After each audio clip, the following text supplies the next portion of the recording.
안녕하십니까. 저는 사단법인 청년창원데코 프리즘의 대표를 맡고 있고, 그리고 이제 주식회사 민글링이라는 회사의 대표를 맡고 있습니다. 네. 사실 오늘 되게 거창하게 이게 스타트업이랑 뭐 이제 생태계, 현재 미래를 되게 했지만, 저도 뭐 그냥 사업을 스타트업 하고 있는 사람이고, 어떤 하나의 주체 중에 한 명인데, 약간 이게 되게 거창하게 되게 제목은 나왔지만, 제가 지금 스타트업을 이제 8년, 9년째 지금 하고 있고, 지금 현재 스타트업 생태계가 좀 어떤지에 대한 부분들을 피부로 되게 느끼고 있기 때문에, 이런 부분들을 좀 공유하고자 했고요. 좀 가장 많은 부분을 차지할 거는 제가 지금 뭐 하고 있는지를 좀 소개해 드린 게 가장 클 것 같습니다. 네. 네. 저는 현재 이제 민글링이라는 스타트업의 CEO를 맡고 있고요. 저희는 이제 시리즈 A를 끝낸 회사고, 이제 시리즈 B를 위해서 열심히 달려가고 있는데, 요즘 혹한기다 보니까 좀 어려운 상황이라고 보시면 될 것 같고, 그리고 이제 2017년도에 중소벤처기업부가 만들어졌어요. 그 전에 제가 16년도에 창업을 시작했는데, 그 당시에 제가 대학 다닐 때부터 했던 것들은 뭐였었냐면, 어떤 뭐 단체를 만들고, 네트워크를 만들고, 뭐 그런 것들 되게 좀 즐겨 했었었는데, 네, 제가 창업을 하다 보니까 이 창업계에서도 저희가 시작한 어떤 예비 창업자나 초기 창업자들이 네트워크가 되게 좀 부족하더라고요. 그래서 서로 좀 같이 모여가지고 힘을 좀 합할 필요가 있겠다 싶어가지고 그때 이제 사단법인이 아니라 그냥 청년창업 네트워크 프리즘이라는 그냥 민간 조직을 되게 만들었었는데 그게 이제 그 중소벤처기업부랑 일을 좀 많이 하다 보니까 그 그러니까 벤처부 되면서 사단법인을 같이 만들자라고 해가지고 만들었고요. 그래서 저는 이제 대학교 때부터 이제 봉사활동이나 뭐 이런 부분에 좀 관심이 되게 많았었는데, 그래서 지금 이 드림 컨설턴트라고 해서 제가 2010년도에 만든 단체인데, 지금까지 한 5만 명 정도의 아이들한테 멘토링을 했어요. 진로 멘토링을. 그래서 지금도 계속 유지되고 있는 거고, 그래서 서울대학교 학생들이 지방에 있는 그 교육 소외 지역에 그 뭐 캠프라던가 어떤 봉사활동을 가는 진로 컨설팅을 해주는 그런 단체의 이사장을 좀 맡고 있습니다. 네. 저 이렇게 하고, 그래서 아까 말씀 주셨지만 이제 51대는 2008년도예요. 그래서 2008년도에 그 학생이랑 했었었고, 그 다음에 졸업한 이후에는 이제 전략 컨설턴트를 한 2년 반 정도 하고, 그 다음에 이제 창업을 좀 시작했었죠. 그런 과정에서 이제 네트워크를 운영하다 보니까 뭐 이제 장관 자문위원도 하고 어떤 정책 자문들을 계속 해왔던 경험이 있습니다. 네, 그래서 한 일을 좀 소개드리고, 현재 사실 제가 이제 미래에 대한 부분들은 잘 모르겠어가지고 제가 저희 회사의 미래도 모르겠는데 어떻게 사실 그 생태계의 미래 알겠습니까? 그래서 현재가 좀 어떤지 좀 말씀드리도록 하겠습니다. 그래서 저는 사실 일단 제가 창업은 정말 힘들다라고 되게 말씀드리고 싶어요. 제가 이제 네트워크를 되게 만들면서 초반에는 이게 뭐 너의 어떤 가장 꿈을 이룰 수 있는 가장 큰 어떤 기회가 창업이야라고 하면서 창업을 많이 해라라고 했지만 지금 웬만하면 하지 말라고 하거든요, 진짜. 그러니까 웬만하면 창업을 하지 말고 일단 뭐 회사를 좀 다니거나 좀 안전하게 좀 해놓은 상태에서 그 다음에 해야 된다라고 좀 말을 했었었고, 이제 그래서 이제 요렇게 되게 힘들게 했었어요, 되게. 근데 어쨌든 그 사업을 되게 이어나가고 있죠. 그래서 좀 그 걸어온 길 좀 말씀드리면, 사실 전 어차피 대학 입학 전까지는 대부분의 사람들이 공부 열심히 하는 것 같아요. 그래서 그냥 공부 열심히 하다가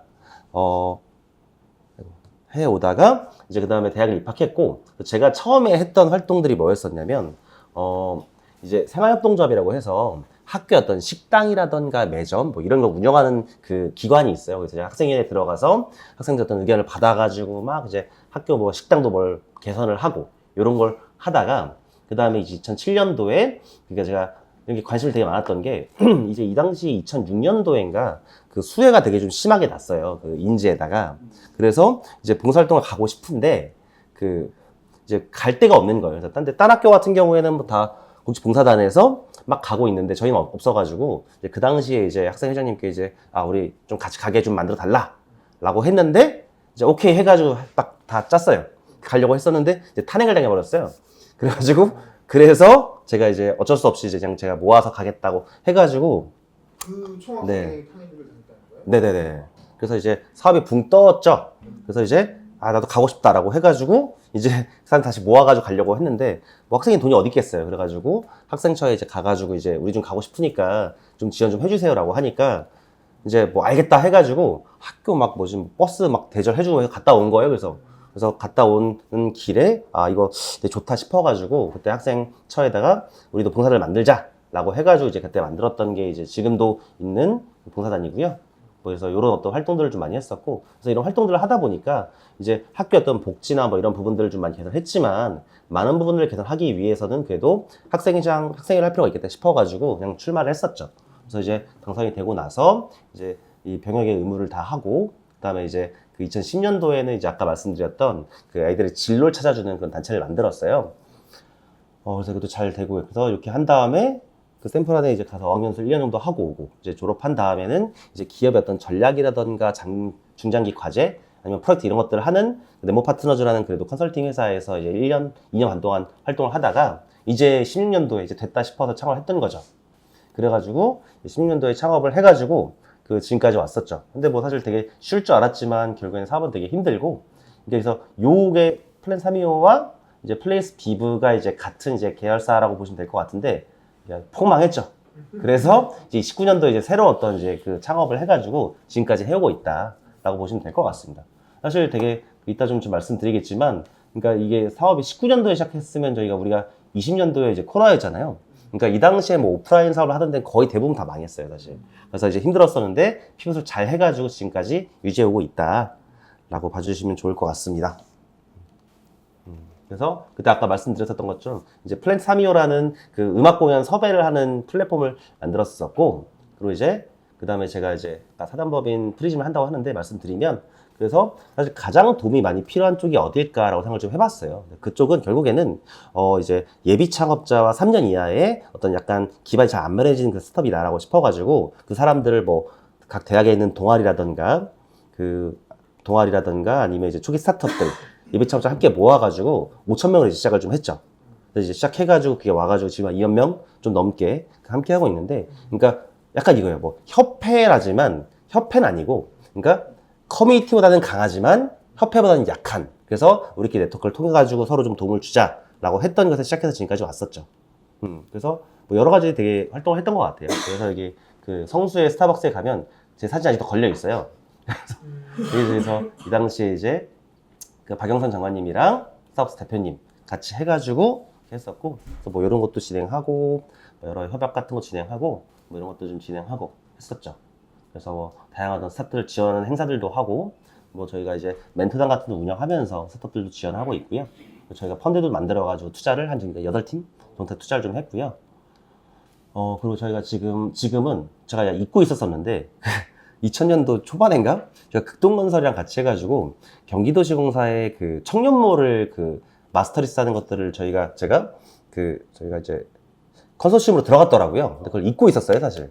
그래서 완성이 됐을까 해가지고 연락해봤는데 됐다고 해가지고 지금 제가 동탄 그 이신도시에 이게 행복주택이에요. 여기에 이제 청년몰이 있어요. 그러니까 원래 이런 아파트들에는 되게 조그맣게 있거든요. 이제 이 몰들이. 근데 여기는 한 뭐 이 정도 되게 크죠. 뭐 그 지상 뭐 194평, 129평 해가지고 거의 한 400평 가까운 어떤 큰 청년몰들을 지금 운영하고 있고요. 그래서 지금 9월 달부터 입주를 해가지고 지금 한 10개 기업 정도가 지금 청년 창업가들 여기서 지금 장사도 하고 뭐 하고 있다고 보시면 될 것 같아요. 그래서 이런 활동을 하고 있습니다. 그래서 뭐 다양하게 뭐 저희가 스타트업들 지원하고 뭐 정부 지원 사업하는 것들도 이제 그 강의도 해주고, 그리고 뭐 이제 여러 가지 대회도 열면서 이제 그동안 활동을 이어오고 있었습니다. 이제 코로나 때는 약간 좀 쉬었죠, 많이. 그래서 이런 어떤 여러 가지 활동들을 해왔다 하시면 좋을 것 같습니다. 그래서 아까 좀 말씀드렸지만 그 이제 플랜 325라는 공연 섭외 이제 플랫폼을 하다가 이제 그 공연 섭외라는 시장이 되게 클 줄 알았었지만, 음악 시장은 대부분의 어떤 시장은 음원 시장과 그 뭐 아이돌 시장 이런 데거든요. 그러니까 일반 어떤 그 뭐 일반 실용 음악이라든가 아니면 뭐 그 클래식 뭐 이런 것들은 시작이 안 됐던 거죠. 공연을 섭외해 주는데 그게 돈이 안 되다 보니까 저희가 그럼 사람이 어디다 돈을 쓸까라고 고민을 하다가 이제 성수에다가, 제 인생에 가장 미친 짓이었었는데, 이제 이게 되게 이쁘잖아요, 되게.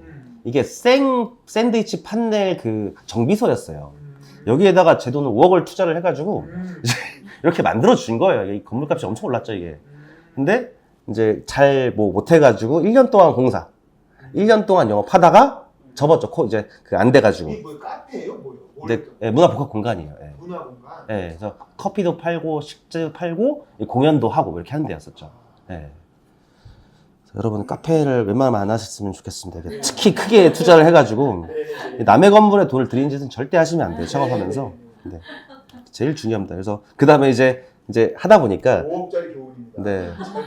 그래서 이제 빚이 엄청 낮았었죠. 그래서 근데 이제 공간이 있고 하니까 이제 이 사업 안 되겠다 싶어가지고 새로운 어떤 파트너를 찾아가지고 이제 밍글링이라는 사업을 했었어요. 그러니까 있다 보니까 그 당시에 이제 취미 클래스가 되게 잘 됐던 때였어요. 그러니까 19년도를 보시면 그 당시에 되게 뭐랄까 경제도 되게 좋았기도 했었고 이 청년 뭐 금리도 낮았었고 이 청년들의 돈이 주머니가 되게 많아 좀 차 있었으니까 그때 취미 클래스가 되게 잘 됐었거든요. 코로나 예, 그래서 이건 우리는 외국인 버전의 취미 클래스를 하자라고 해가지고 뭐 비정상회담이라던가 뭐 이제 이런 사람들과 같이 해가지고 취미 클래스를 했던 거죠. 이렇게 막 다 했다는 거예요. 이렇게 막 유명한 뭐 로빈도 있고 닉도 있고 막 이렇게 다 했었던 거죠. 그런데 저희가 2017년도, 그러니까 19년도 7월 30일에 저희가 해가지고 8월 달부터 이제 이걸 오픈을 했었거든요. 이게 뭐겠어요? 이제 곧 코로나였던 거죠. 그래서 팍! 아주 그냥 망했죠. 그냥 해서. 그래서 원래 저였던 계획 중에서 이제 결국에는 어른들 하던 것들을 아랫단계로 내리게 되면 그게 이제 아이들을 위한 교육이거든요. 그래서 이제 영상 플러스 키트, 이제 비대면 키트 같은 걸로 해가지고 이제 생존을 했죠. 그래서 지금은 결국엔 그 청소년과 유아 아동의 성장 발달을 책임지는 컨텐츠 솔루션 기업으로 했었고, 지금 이제 애들 교육부터 해가지고 이제 청소년들 초등부터 중등까지 해서 약간 교육 에듀테크 스타트업을 좀 지향을 하면서 가고 있다. 네. 그러니까 저희는 근데 생각해요. 그러니까 저희가 그 사업하는 영역보다 너무 투자를 많이 받았다. 그래서 투자를 받는 것도 좀 적당히 받아야 되는 것 같아요. 그러니까 저희가 다른 기업들은 더 많이 훨씬 받고 좋은 기업을 받는데 저희처럼 애매한데 투자만 받았으면 이게 결국엔 나중엔 다 돌아와요, 사실 이게. 그래서 이제 다들 그랬다. 그래서 이런 어떤 사업들을 한다. 네, 그래서 아직은 망하지는 않고 하고 있고요. 그래서 이제 제가 말씀드리고 싶었던 건 이거죠. 저는 이제 이런 삶을 살아왔고요. 그래서 제가 그래도 지금은 되게 창업하지 말라고 하는데 사실 그 이유는 뭐냐면 준비되지 않은 창업들이 너무 많은 것 같아요. 사실 이게 이따 살짝 좀 말씀드리겠지만 정말 2016년도부터 이렇게 많이 창업에다가 지원해주는 경우는 사실 없고 전 세계적으로도 그 스타트업들한테 청년들 창업하라고 이렇게 막 1억씩, 2억씩, 10억씩 이렇게 투자하는 경우가 지원해주는 경우가 없거든요. 그러니까 거의 민간 생태계에서 투자를 하는 그런 경우지만 우리나라 같은 경우는 거의 정부 주도다 사실 이게. 그러니까 실제로 펀드의 규모도 거의 정부에서 모태 펀드를 먼저 만든 다음에 어떤 그 조그만 비용들을 민간에서 좀 가져오게 되면 펀드가 구성이 되는 거거든요. 그런 식으로 하고 있어가지고 그래서 막 1억 나오는데 2억 나오는데 사실 막 이렇게 하면서 그 창업을 하게 되면 거기서 대표권 이런 거 없다라고 보시면 될 것 같아요, 사실. 그래서 결국에는 지원을 받든 뭘 하든 간에 창업은 내가 좀 준비가 되고 확실히 할 수 있을 때 그때는 게 제일 중요하겠다라고 좀 말씀 좀 드리고 싶어가지고 뭐 잘 된 것처럼 말하지만 항상 힘들었어요, 사실. 저희는 진짜 지금 투자를 저희 작년 12월에 한 20억을 받았지만 사실 이것도 되게 그냥 금방 쓰고 잘못 쓰게 되면 되게 빨리 하는 거라서 그래서 지금 넥스트 투자를 지금 또 받아야 되는 그런 상황인데 이제 제일 중요한 건 그래서 지금은 어떤 사업에 되게 본질로 돌아가는 그런 시기인 것 같아요. 그래서 요것들을 좀 다시 좀 말씀드릴게요. 그래서 이제 생태계 현재를 보면 그러니까 주체는 명확한 것 같아요. 그러니까 스타트업이 있고 근데 사실 이게 스타트업이 주인공인 것 같잖아요. 이게 주인공이 아니에요, 사실 이게. 그러니까 얘도 하나의 주체일 뿐인 거고 투자사라든가 엑셀러레이터 이렇게 있고 정부 기관들 그리고 민간 기업들 뭐 대기업이나 중견 기업들이나 다양한 기업들 그리고 여기 보시면 대학들 사실 대학도 되게 중요한 주체예요, 사실. 그 대학에서 그 교육도 시키고 창업가들을 육성시키는 그런 과정들을 또 저희 해왔기 때문에 요 한 5개 정도가 이제 생태계 주체라고 보시면 될 것 같아요. 그래서 스타트업은 다양한 주체들과 이렇게 연계를 하면서 성장을 하면서 뭐 이렇게 생존도 하고 실패도 하고 하면서 더 이어나간다 라고 봐주시면 좋을 것 같아요. 그러니까 사실 이게 제 개인적인 사실 의견일 수도 있고 하지만 많이 사실 다들 이제 동감하시는 거는 대한민국 스타트업의 어떤 구조는 정부가 좀 리딩하는 구조예요, 사실. 그러니까 뭐 실리콘밸리나 어떤 해외 이스라엘 이런 데 보게 되면 민간 투자자들 또 민간에서 되게 리딩하는 구조지만 우리나라 같은 경우에는 이렇게 사실 수많은 정부 지원 예를 들어서 뭐 몇 조에 사실 이르는 그 창업가들한테 지원해 주는 건 사실 이게 유례가 없는 거거든요. 그래서 그러니까 많은 지원 사업을 하고 있고 정책 자금들 사실 실제로 뭐 중진공이라든가 뭐 신보라든가 사실 신용보증기금에서 뭐 신용을 가지고 뭐 기업에서 빌린다고 하지만 되게 많이 사실 손실이 나거든요. 손실이 나면 갚아줘야 되는 거예요, 사실 다 이게. 그러니까 정부가 네, 다 갚아주는 거죠, 사실. 그리고 모태펀드 이제 이게 뭐냐면, 그러니까 그러니까 정부에서 이제 투자를 하기 위한 어떤 VCD나 어떤 기관들한테 뭐 한 200억, 한 500억 어떤 주제별로 해가지고 이제 공모를 해요. 그럼 거기다 이제 신청을 하는 거죠. 그럼 거기다가 선정이 되면 그 뭐 정부가 뭐 200억이다라고 한다면 민간에서 한 50억. 뭐 한 70억 이렇게 모아오면 하나의 펀드를 구성할 수 있게 되는 거죠. 그래서 그 펀드를 가지고 투자를 좀 하게 되는 그런 구조인데요. 그러니까 근데 어떤 건 다 그런 것 같아요, 사실. 어떤 시장이라든가 어떤 산업 분야가 되게 개발하기 위해서는 원래 정부가 리딩을 하는 거거든요. 많은 돈을 되게 투자하고. 그러니까 그게 1998년도에는 사실 그런 지원 사업이라는 부분이 별로 없었던 것 같아요, 사실. 투자가 정말 잘 많이 되고 했었지만 그래서 지금 좀 같은 경우에는 그래서 2차 벤처붐을 정부가 리딩을 하면서 지원 사업을 해주면서 많은 스타트업들을 되게 공급하는 어떤 구조라고 보시면 될 것 같고요. 문재인 정부 때라고 보면 되겠네요. 아니요. 박근혜 정부부터 했던 것 같아요. 예. 창조경제. 네, 창조경제 막 이런 얘기 하면서 했는데, 그래서 2016년도, 15년도, 이때부터 되게 많은 지원을 되게 했다라고 보시면 될 것 같아요. 가장 많이 늘어난 거는 이제 문정부에서 가장 많이 늘어났었고요. 예. 그래서 이제 그때는 왠지 대학생이라면 또 그 창업한, 대학생이 좀 젊은 사람이면 한번 해보게끔 되는 그런 어떤 그 시기였었죠. 너무 되게 많이 풀려가지고. 창업선언 하면 한 1억쯤 그냥 들어오고 뭐 이러니까. 그렇지 않죠. 그러니까 잘 괜찮게 썼다 하게 되면 들어오는 그런 구조였었죠. 예. 근데 경쟁률이 엄청 심하긴 하죠. 예. 근데 어쨌든 간에 이렇게 되게 많은 지원들이 있었던 거는 미래에 좀 처음이다라고 보시면 될 것 같아요. 예. 그래서 리딩하는 구조이기 때문에 이런 구조를 통해 가지고 민간이 많이 되게 유입이 되고 지금은 되게 어떤 각 주체들이 각 역할을 되게 하고 있지만 제가 보기엔 아직까지는 리딩하는 구조다. 이건 제 개인적인 생각이기 때문에 요거는 이제 우리끼리 아는 걸로 이제 비밀로 했으면 좋겠습니다. 근데 이게 맞아요, 근데. 그래서 그러니까 지금은 어떻냐라고 봤을 때는 혹한기를 넘어서 빙하기인 것 같아요. 그러니까 얼마 전까지만 하더라도 투자 혹한기 이렇게 했었는데 그러니까 막 투자가 좀 힘들었다 이 정도였었거든요. 근데 지금은 거의 빙하기예요. 사실 거의 안 해요. 그러니까 진짜 투자를 옛날에는 좀 좋은 팀을 구성을 하고 했다고 한다라면 창업하기도 전에 아니면 창업하거나 바로 한 100억 밸류에 50억 밸류에 몇십억씩 몇 억씩 받고 했다고 한다라면 지금은 더 철저한 검증과 이런 부분들이 해가지고 스타트업의 어떤 투자의 개수라던가 이런 그 품질 검증이 되게 좀 심해졌죠. 사실 이게 맞는 거거든요. 그러니까 돈이 되게 많이 풀린 그런 상태 그리고 투자를 되게 촉진한다 해가지고 많이 만들어서 정말 묻지마식 투자까지는 아니더라도 투자를 되게 많이 했었거든요. 근데 그런 것들에 대한 부분들이 이제 그 금리도 올라가고 이렇게 하다 보니까 이제 옥석이 되게 많이 가려진 거죠. 그래서 체감상으로 예전에 저희 2020년도라든가 요런 때 21년도 돈이 되게 많이 풀렸을 때 투자에 그때 쳐줬던 밸류의 최소 요즘에 한 3분의 1 정도의 밸류를 받고 사실 거의 투자를 받는 경우가 되게 많은 것 같아요. 네. 그 당시에는 팀만 좋은 어떤 대학이라든가 좋은 어떤 아이템만 가지고 기술만 가지고 하면 그냥 나오기도 전에 100억 밸류에 10억 받고 이런 것도 되게 기본이었어요, 사실. 근데 지금은 그게 정말 힘들어진 거죠. 매출을 내거나 확실한 기술 가지고 있거나 이럴 때만 이제 투자를 받을 수 있게 된. 그래서 사실 이게 맞는 건데 그런 과정을 또 겪고 있다라고 보시면 될 것 같아요. 아니요. 이제 민간 VC죠. 예. 정부에서 투자하기도 하고 총괄적으로 그런 되게 상황이다. 그래서 지금은 이제 한마디로 말씀드리면 이제 정말 경쟁력으로 승부해야 되는 시기인 것 같아요. 그러니까 무슨 얘기냐면 사실 이게 시중에 되게 돈이 많이 풀렸을 때는 그러니까 이런 거, 그러니까 투자금도 많이 들어가고 우리 사실 컬리라던가 우리 지금 우리 옛날에 그린랩스라던가 여러 어떤 몇 천억씩 받고 몇 백씩 받던 그런 기업들이 지금 사실 생각할 때 너희는 왜 이렇게 돈을 방만하게 했었어? 너희 기업의 어떤 본질은 수익을 내는 건데 왜 이렇게 사실 했어라고 하면서 비난을 되게 하지만 실질적으로 어떤 그 이전에는 돈을 많이 투자를 하면서 일단 돈 버는 거 신경 쓰지 마. 빠르게 그 시장의 점유율을 빨리 높여가지고 1위를 해라. 그래가지고 시장을 점유한 다음에 그 다음부터 한다. 카카오라던가 아니면 쿠팡이라던가 그런 모델들이 증명이 된 거거든요, 사실.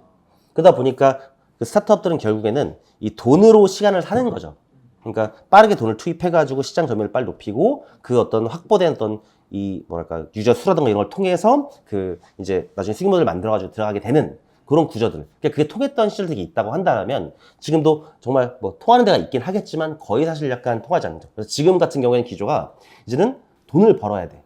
그 당시에는 빨리 돈 썼던 하지만 지금은 돈 아꼈어. 그리고 확실하게 매출이 나고 생존이 있는 기업. 이런 기업들에만 투자를 명확히 하게 되는 그런 구조가 돼버린 거죠.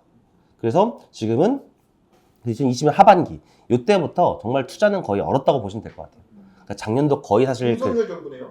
네? 윤석열 들어오면서부터. 그럴 수 있겠죠. 네. 윤석열 정부. 네. 근데 이게 금리가 올라가지고 이게 전 세계적인 것 때문에 어쩔 수 없었어요. 네.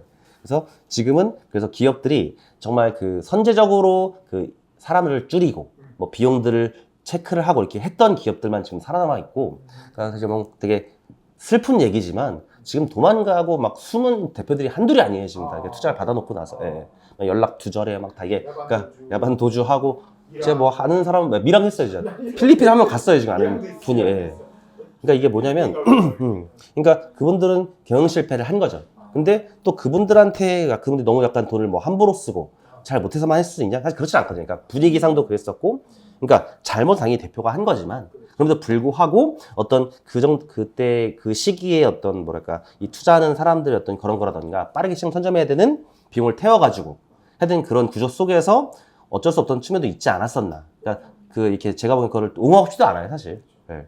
않지만 그럼에도 불구하고 그 열심히 하다 간 사람도 있기 때문에 그래서 사실 이거는 건이라고 하지만 사실 이건 훨씬 더 많죠, 사실. 근데 이제 제가 보기엔 더블시에서 약간 이제 그 등록된 그 이제 기업들을 등록했을 때 약간 되게 줄어드는 거죠.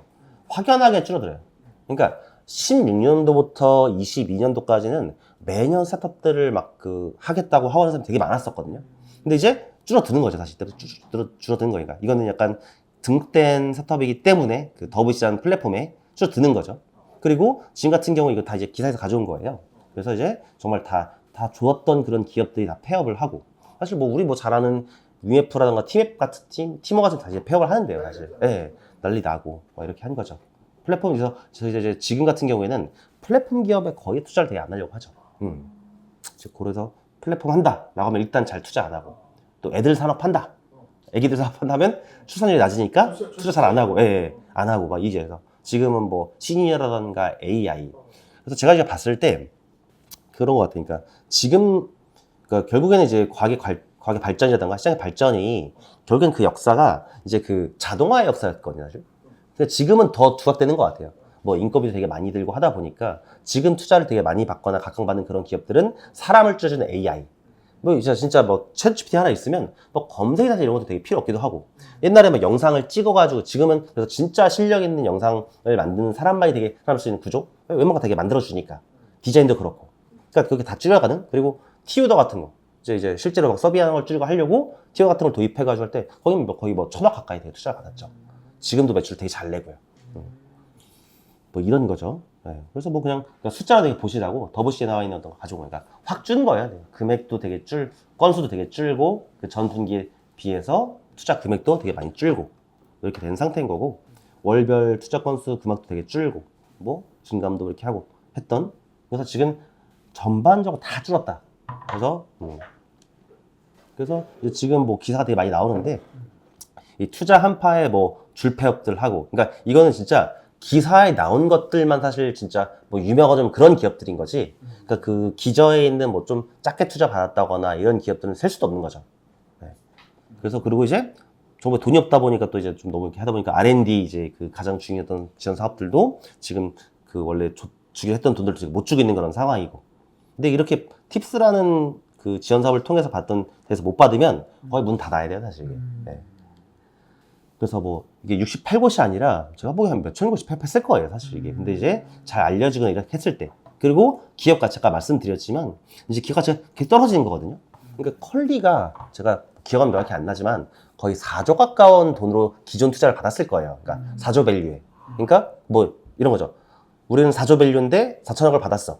그럼 이제 거기에 투자한 VC나 이런 데는 그 4천억을 가지고 10%를 가져온 거거든요.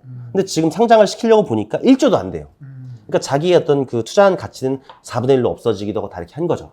네.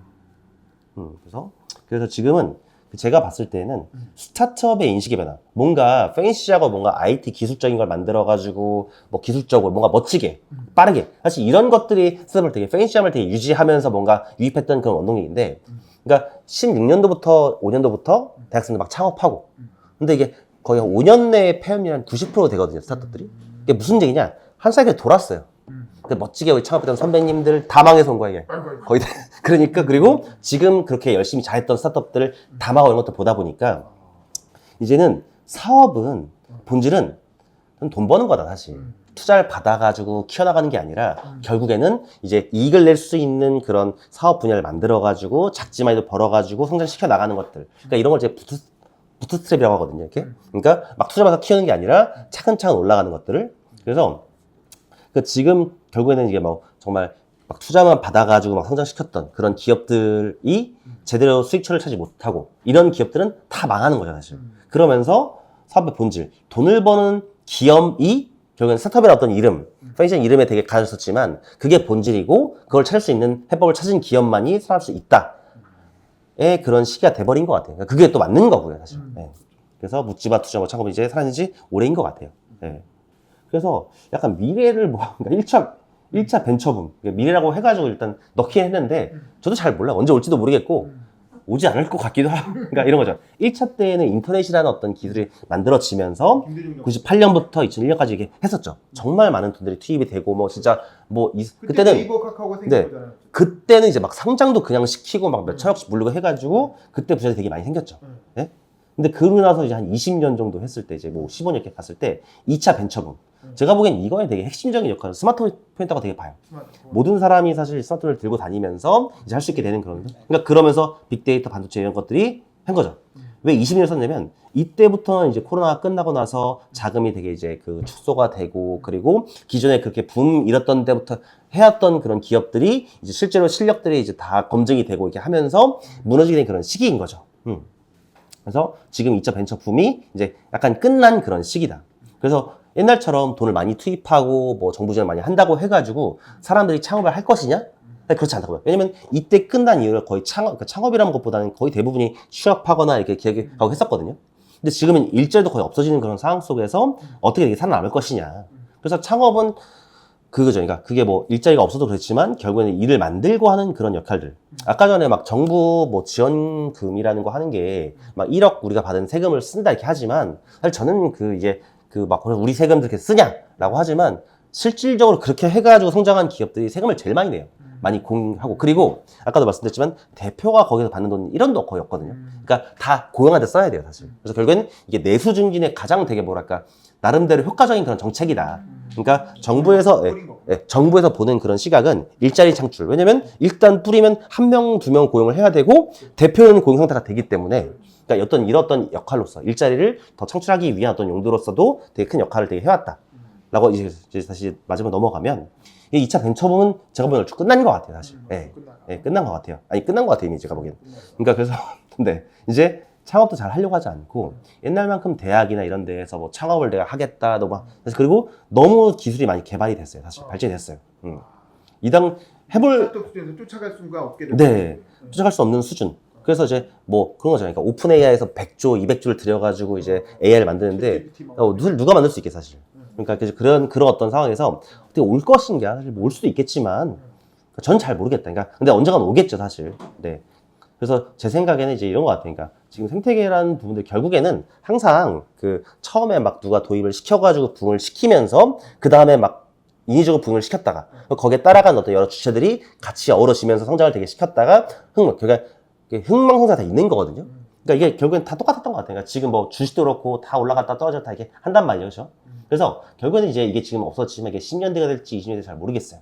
하지만 어쨌든 간에 지금 이 현재 어떤 상황에서는 이제 그 사업의 어떤 본질에 대해서 되게 많이 고민을 하게 된 그런 시점이었었고 이제 그 시점에서 이제 다시 뭔가 할 것인가 말 것인가에 대한 그런 판단들을 많은 사람들이 내리게 되는 그런 시점인 것 같아요. 네. 그래서 여기까지가 제 발표고요. 네. 저도 사실 그런 것 같아요. 그러니까 저희 회사가 이렇게 막 본질적으로 기술력이 되게 높아가지고 이제 투자를 받거나 했느냐라고 했을 땐 또 그건 또 아닌 것 같거든요. 그러니까 결국엔 저는 매출을 내겠다는 명확한 어떤 그 목표를 했지만 달성을 못했지만 그럼에도 불구하고 이제 그런 부분이 더 먹혀 들어가는 시대다라고 좀 말씀드릴 수 있을 것 같고요. 네. 그래서 이게 스타트업을 하시려고 한다라면 그냥 뭐 정부 지원도 되게 힘들 뿐더러 어떤 지원금은 사실 되게 빨리 떨어져요. 사실 1년도 안 돼 다 떨어지거든요. 그러니까 명확한 어떤 그 경쟁력이라든가 기술 아니면 어떤 확실한 어떤 게 있다고 했을 때 준비를 제대로 해가지고 하는 게 좋다. 실제로 창업할 때 성공률이 제일 좋았던 건 50대가 성공률이 제일 좋거든요. 네트워크도 있고 준비 많이 됐고. 네. 50. 네. 그때 아직 안 됐습니다. 네. 하실 때가 됐다. 네. 여기까지 발표 마치도록 하겠습니다. 알겠습니다. 네, 고맙습니다. 네. 그러니까 어떤 상황이 되게 심각해졌다는 걸 되게 깨닫는 게, 그러니까 뉴스에서만 나오면 약간 뭐 있나 보다라고 판단하지만, 이게 실제로 제 주변에까지 이제 영향을 미치게 되면, 그때 진짜 이게 큰일이라고 되게 판단하게 되는 것 같거든요. 그러니까 제가 왜 지금 창업 생태계나 이제 청년 창업가들이 되게 힘든가를 왜 피부로 느끼고 있냐면, 뭐 제가 생각이 아니라 많은 창업가들이 진짜 문을 닫고 요즘에는 연락해서 잘 살아있니 막 살아있는 것만으로 약간 되게 서로 위안이 되는 그런 시대가 돼버린 것 같아요. 근데 연락 안 되면 연락 거의 다 이렇게 기다리게 되는 거고. 근데 이제 그런 것 같아요. 그러니까 저는 이제 옛날에 막 정말 많은 스타트업들이 각 분야에 나오면서 이제 더 이상 나올 게 없을 것 같다라고 되게 판단했었어요, 사실. 근데도 불구하고 매년 정말 많은 어떤 창의적인 아이들이 나와가지고 그런 사업을 되게 만들어내고 있고, 그래서 이거 이제 더 이상 나올 게 없다라고 판단했던 그런 순간조차도 새로운 것들이 만들어지더라고요. 그래서 그러니까 어떤 기술이 개발을 되고 다 있어 보여도 거기에서 틈새라던가 할 수는 되게 분명히 있다라고 생각을 좀 하고요. 제가 이제 좀 아쉬웠던, 제가 창업하면서 아쉬웠던 건 뭐냐면, 사실 분야에 대한 부분들이 사실 생각해보면, 그러니까 저는 이제 축산 관련된 부분들 공부를 했으니까, 근데 저희 과 졸업하는 사람들이 대부분 이쪽으로 잘 안 가요. 그러니까 뭐 사료 쪽이나 잘 안 가는데, 사실 정말 큰 시장은 그런 시장이었거든요.